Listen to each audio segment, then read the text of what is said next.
This week on the Reform Factor, Protestantism's influence on the arts, natural sciences, and the culture in general.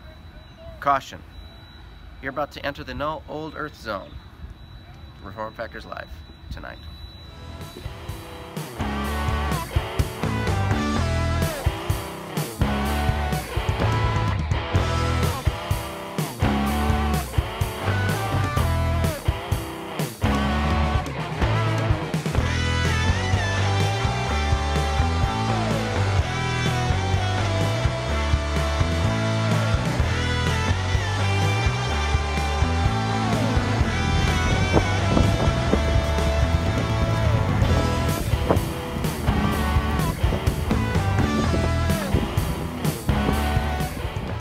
Another pose. Another pose.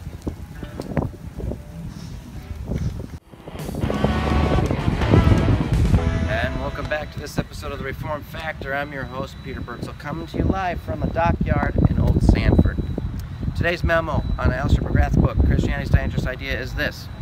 Protestantism has had a very iffy relationship with the arts and natural sciences, whereas some Christians have charged into the arts and sciences to do good for humanity and for the glory of God, while others seeking to pull out and leave it alone. Today we're going to be discussing Alistair McGrath's chapter on whether or not that's a good thing and we Christians these days should be involved in the arts and sciences. Joining me now is Isaac Henderson and Aaron Vogel for our discussion on Alistair McGrath's book, Christianity's Dangerous Idea.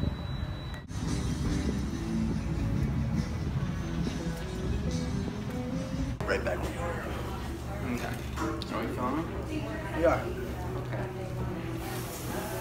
Oh my goodness. Alright, welcome to our around the sea chest discussion of Alistair McGrath's book. We're going to be discussing Protestantism's influence with the arts and the sciences. In some cases, lack thereof. Start us out with some opening comments, Isaac, about this chapter. Yeah, I don't know how I feel about McGrath's situation with the older creations.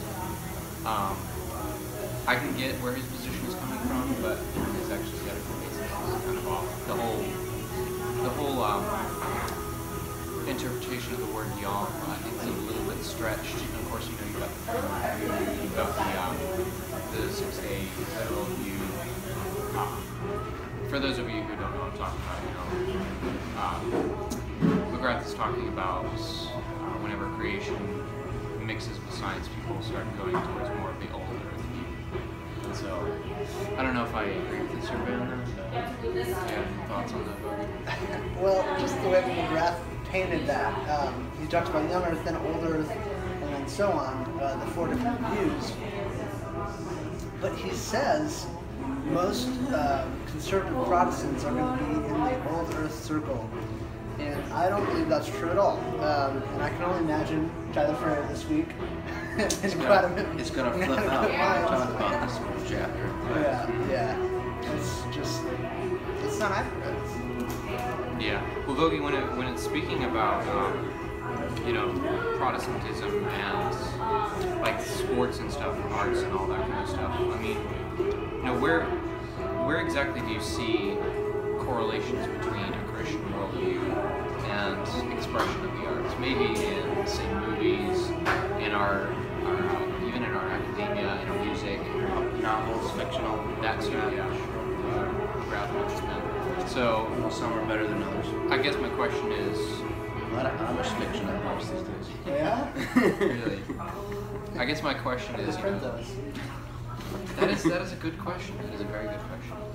Yeah, the question I guess is, you know, what exactly is the Protestant element involved? Because, you know, as we've been discussing before, that word is kind of ambiguous. That is a good question. It's a very good point. What is a Protestant's influence in those things? Like, what does it look like? Considering Protestantism is broad. Right. So, I mean, it looks different. It depends what you believe as a Protestant, first of all. Where do you stand, whether you're an Anglican, Or Puritan. Notice some people, some types didn't really want to get involved with the arts or the sciences. No.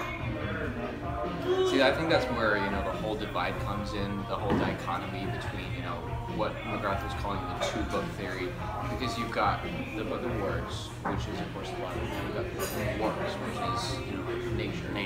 So that's where, you know, the whole natural theology, biblical theology thing comes into play, and people start separating that. And then you get into what, you know, Lewis in Miracles calls the supernaturalist and the naturalist. Now, of course, nowadays we've got the uber-naturalist, which believes in absolutely no supernatural activity whatsoever. So I think that's why I think some people are going to shy away from more of those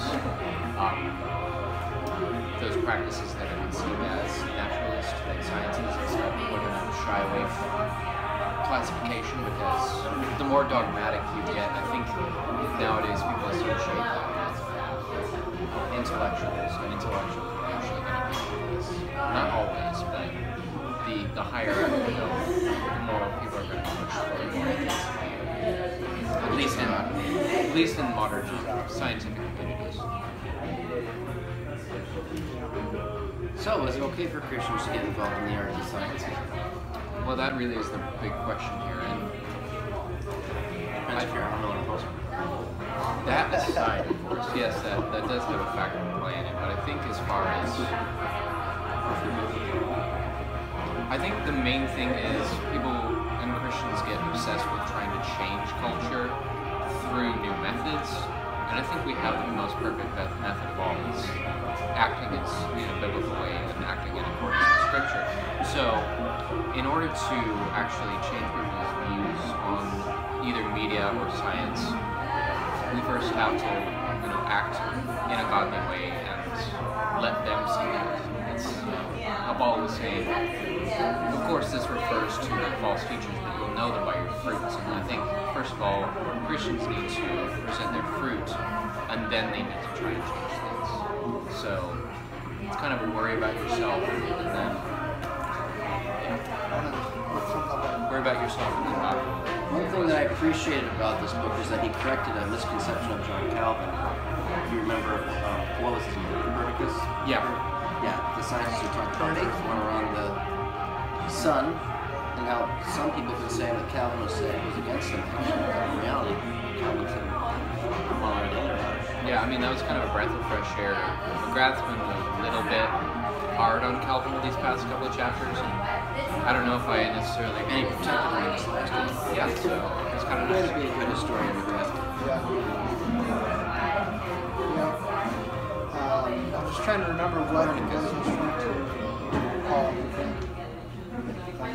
Well, I mean, it does take a lot of humility for a Christian to change his view when we are presented with true, unbiased science that says, hey, maybe it isn't this way. We need to change our interpretation to bring. I mean, frankly, a lot of what people were pointing for how the earth was made was from poetry and scripture anyway. But see, that's where the whole framework versus 6 day versus you know, old Earth that comes into play, and then we all have our different views. We all have our different opinions on how important our views are. So, Let me pose this question in our talk here. And McGrath says, yet the stereotype of warfare of science and religion is a product of the social conditions of the late 19th century, now regarded as historically unacceptable. How do you guys take that? well, when he says that historically unacceptable, Let me tell you what. I actually did read an article on the Gospel Coalition on this a couple of weeks ago. It actually said that the myth that religion and science have been warring actually was invented in a lecture by a couple of atheists in the 19th century. They made it up. They said science and religion have been fighting forever. It's like actually some of the greatest scientists of the past were churchmen. Yeah. well, you know, I would be the bit of a skeptic on that. Most of them. I read it myself.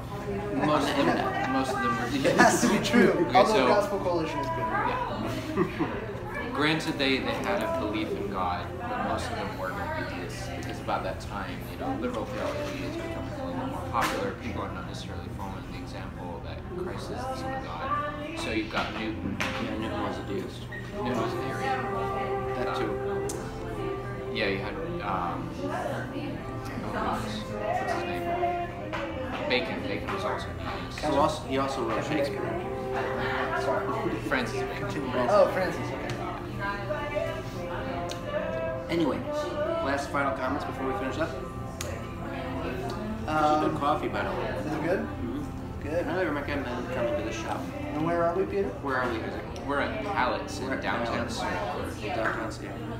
It's good. Good cream soda. Check it out. We're not sponsored. And don't be an olders creationist. No, it's okay. Just to get his dander up. No. Tyler would not approve. Therefore, we do not. And that's it for this week's episode of the Reform Factor. I'm your host, Peter Birdsell, coming to you live from some lake in Old Sanford. The word of the day is arenaceous. Hey, that's a nice haircut you got there, Joe. Oh, I don't know. It feels a little arenaceous to me. Have a good day.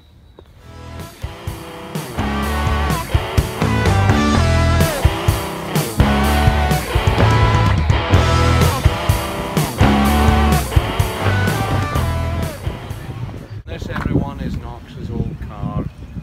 No one drives in it out of respect. I believe no one's ever actually been in it since his death. But I was very fond of it.